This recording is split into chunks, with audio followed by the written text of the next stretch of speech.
Hello guys, ito po magtuturo tayo kung paano linisin ang kanilang muta, kitten man o adult na pusa. Muta, sipon, tsaka bibig. Okay? Ganito lang po yan. Kailangan natin maghanda ng maligam-gam na tubig,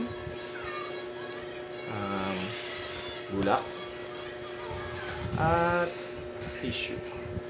Ayun na rin ang plastic na paglalagyan natin na ating kalat. Okay? Una, magbalon tayo na siguro kahit 3 lang. Kuha tayo ng medyo cotton ball. Okay? Tapos ilagay natin sa ating maligam-gam na tubig. Bakit maligam-gam? Ba't hindi na lang normal na tubig? Malamig? Ang kailangan po natin ay yung init lamang. Yung tubig hindi po talaga natin kailangan. Siguro wet lang kasi pipigaan nating maigi. Yan. Ini. Kailangan piga pong maigi. Ang kailangan natin dito yung init. Wala po sanang tubig. Tapos yung bahid lang ng basa. Yung init tsaka yung bahid lang ng basa ang kailangan. Para mapalambot lang natin ang kanyang daanan na natin. Isang pasada. Mula sa again piga uli, pipigaan na natin yan. Ayan. Nakapasada na tayo ng isa. Umpisa natin sa mata.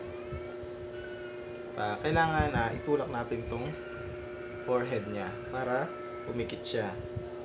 Huwag na natin hintayin siyang silang pumikit. Pikitin na talaga natin sila. Yan, kagaya niya. Yan.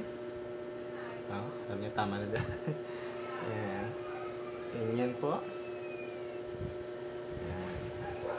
Tapos kung may side pa na malinis, yan sa ilong. Wala pong tubig para hindi sila siponin. Okay. Tapos sa bibig. Hanggang saan ba ang banda sa bibig? Ayan. Ito po, kung mapapansin nyo. Ayan. Meron sila dito hangganan. Ayan. Ayan.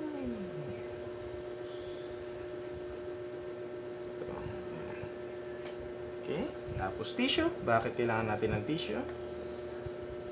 Ito naman po ang para sa tissue. Maganda po, bakit hindi na lang mabasahan? Mas magandang mag-absorb ang gantong uri ng papel kaysa sa basahan. Dahil kahit may na basa ay ma-absorb niya. Lalo na sa mga gantong balahibo.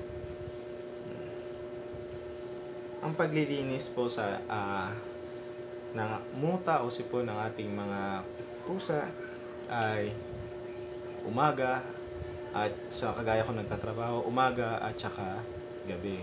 Ngayon naman, kapag full time naman ako, full time kagaya ng linggo, rest day, umaga, tanghali at saka hapon. Umaga, tanghali o gabi din. At dyan po nalilinis ang ating bebe. Yan. See? Katang mukhang mo. No kagat. Yan. Okay. So, dyan po. Sa muli, sunod na ating video. Sa susunod na ating video, follow lang kayo dyan. Paki-share na rin po at mag-like na rin po tayo.